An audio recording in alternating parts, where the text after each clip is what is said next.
बच्चों, इस वीडियो में हम पढ़ते हैं चैप्टर पतीले का बच्चा। उससे पहले हम कुछ एक्टिविटी करेंगे। यहाँ पर बच्चों कुछ लोगों के चित्र बने हुए हैं जो अकबर के दरबार में नवरत्न थे। तो बच्चों, नवरत्न क्या होता है? जो 9 रत्न थे वो कौन कौन से थे, उनके यहाँ पर नाम लिखने हैं इन चारों के।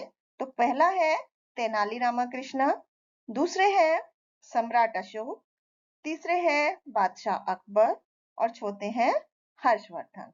तो इस तरह से आपको इनके नाम लिखने हैं। उसके बाद हम देखते हैं कि हम इस चैप्टर में क्या सीखेंगे और क्या जानेंगे। तो बच्चों, इस पाठ का उद्देश्य है कि आपको लालच न करने की सीख प्रदान करना और नैतिक मूल्य है कि समझदारी और बीरबल की बुद्धिमानी से परिचित कराना, यानी कि बीरबल कितना बुद्धिमान था उसके बारे में आपको बताना। अब हम इस पाठ का परिचय कब पढ़ते हैं।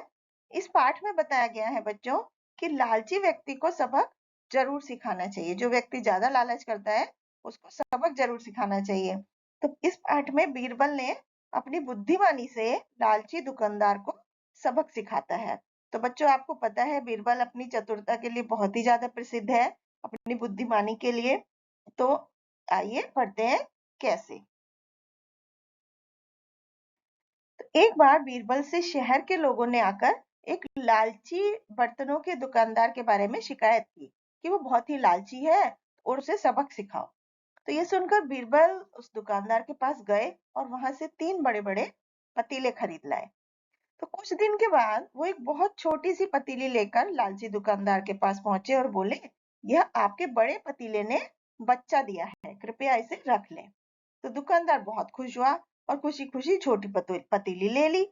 अब कुछ दिन के बाद बीरबल एक बड़ा पतीला लेकर दुकानदार के पास गए और बोले, मुझे ये पतीला पसंद नहीं आया, आप मेरे पैसे मुझे वापस कर दीजिए। तो दुकानदार बोला, लेकिन यह तो सिर्फ एक ही है, जबकि मैंने तो तुम्हें 3 पतीले दिए थे। बीरबल ने कहा, जी असल में 2 पतीलों की मृत्यु हो गई है। तो दुकानदार ने जवाब दिया, जाओ जाओ, क्यों बेवकूफ बनाते हो, क्या पतीलों की मृत्यु होती है? तो बीरबल ने जवाब दिया, क्यों नहीं, जब पतीलों के बच्चे पैदा हो सकते हैं तो मृत्यु भी हो सकती है।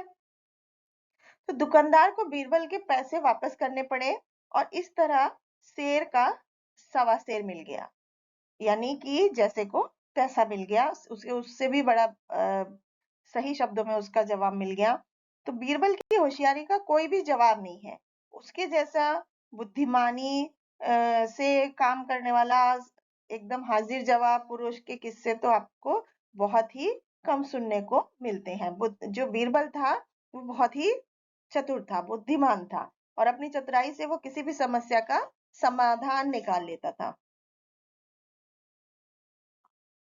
तो बच्चों, इससे क्या जीवन मूल्य सीखने को मिलता है कि लालच बुरी बला है, लालच बुरी बात है। और लालची व्यक्ति सारी वस्तुएं होने के बाद भी, सारी वस्तुएं भी उसको मिल जाए तब भी वो कभी भी संतुष्ट नहीं होता, सेटिस्फाइड नहीं होता और उसका लालच और भी ज्यादा बढ़ता ही चला जाता है। तो इसलिए हमें कभी भी लालच नहीं करना चाहिए। Thank you.